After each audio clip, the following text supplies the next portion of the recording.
From Al Capone to the fictional Tony Soprano, Americans have always had kind of a morbid fascination with the mob. 48 Hours mystery correspondent Troy Roberts is here to bring us an exclusive look at the family of one of the best-known mobsters. Good morning, Troy. Good morning, Maggie. I sat down with the children of the late John Gotti, who for the first time spoke openly about what it was like to have a mafia boss as a father.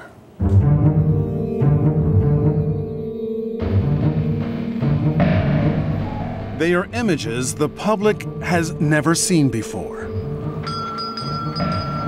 Private photographs and videos from the family of John Gotti, once America's most notorious mafia boss.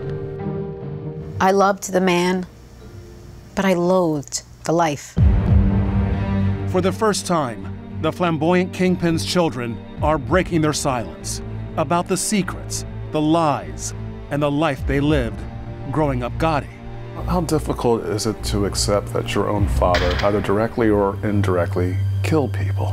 When you choose that life, I think you know what you're signing on for. We were not like the Sopranos.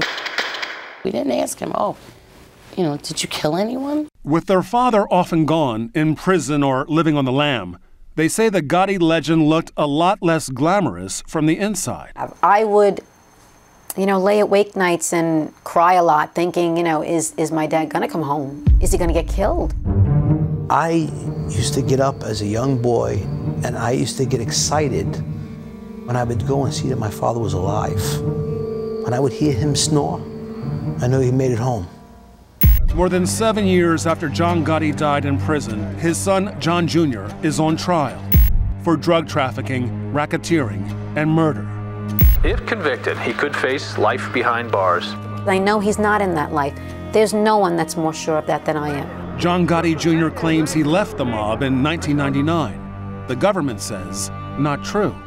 John is not in that courtroom. I believe that it's the last name Gotti. It's definitely Dad. An infamous Godfather whose children still struggle to reconcile the man they loved with the man some Americans may have celebrated, but many feared. If there was pain caused by him, I feel regret and sadness for that. I remember getting so angry. What did you do? Look at the life that you lived. What was this all for?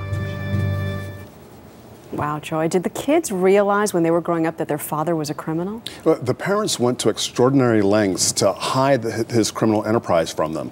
When he was in prison, they were told that he was traveling on business, working on a construction crew. So when they went to visit him, they saw this huge penitentiary, and they said to themselves, wow, look at what Daddy built. And when they saw him, they thought the prison jumpsuit was actually a construction crew uniform. Wow. During this whole course of all these interviews, I kept on saying, what? You're kidding. What? You're kidding. When did they find out? When they were teens. When they were teens. But they never talked to their father about it. Never. But eventually, John Gotti Jr. admittedly got into the family business. He's now on trial, which started this week. Does Victoria Gotti talk about the trial? Yes, she does. They're very concerned. They believe that the government has a vendetta against the family. They believe they're still trying John Gotti for his crimes, not John Gotti Jr. All right, Troy Roberts, thanks so much, Troy. Okay. Remember, everyone, you can see the entire Our Father, the Godfather story on the season premiere of 48 Hours Mystery. That's happening tomorrow night at 10 p.m. Eastern, 9 Central, right here on CBS.